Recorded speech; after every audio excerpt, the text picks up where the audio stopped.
Сите правосудни институции се ставени под мониторинг, се бележат нивните слаби точки и се предлагаат начини за подобрување на состојбите. Со ваква задача се ангажирани домашни и надворешни експерти кои планираат веднаш по нова година стратегијата за развој на судството до 27 да ја стават на јавна расправа. Сугерираат прецизирање на условите за избор и разрешување на суди и јавни обвинители и целосна јавност на постапката.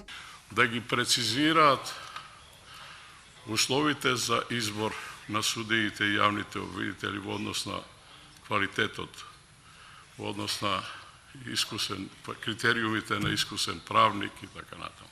Значи, редица такви финеси кои во основа не отстапуваат од глобалниот концепт. Нема ревизија, сега, затоа реков не е тоа реформа, да го укинеме судскиот совет да одиме на трето решение. Тоа е веќе избран еден пат, тој пат е граден со поддршка и од Европската Унија, сега треба да се изврши фино штелување, тюнинг на целиот тој систем.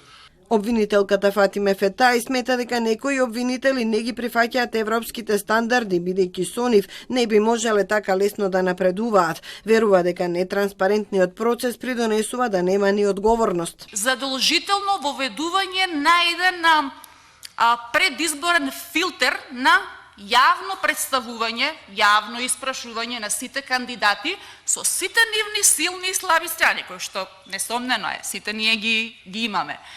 Слабите оценки на судиите не се должат на нивниот број. Македонија располага со 23 судии на 100.000 жители, додека европскиот стандард е 21 судија. Според судиите потребна е реорганизација. Сметам дека треба да биде зголемен бројот на стручни соработници, бројот на стручната служба, сите они кои што му помагаат на судијата квалитетно и професионално да се врши својата работа, а не како што е тоа досега, значи околу 70 до 80% во денот судиите се занимаваат со административни работи.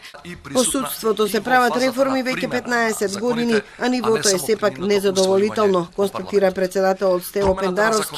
Тој побара политичка волја за владење на правото. Нам ни е потребно многу поквалитетно правничко образование на универзитетско ниво, тоа што сега го имаме, во смисла на комбинирање на теоријата и праксата во едукацијата на идните правници. Потоа, потребна е доследна примена на критериумите при регрутација на слушателите во Академијата за судии и јавни обвинители, бидејќи оттаму се регрутираат идните судии и обвинители.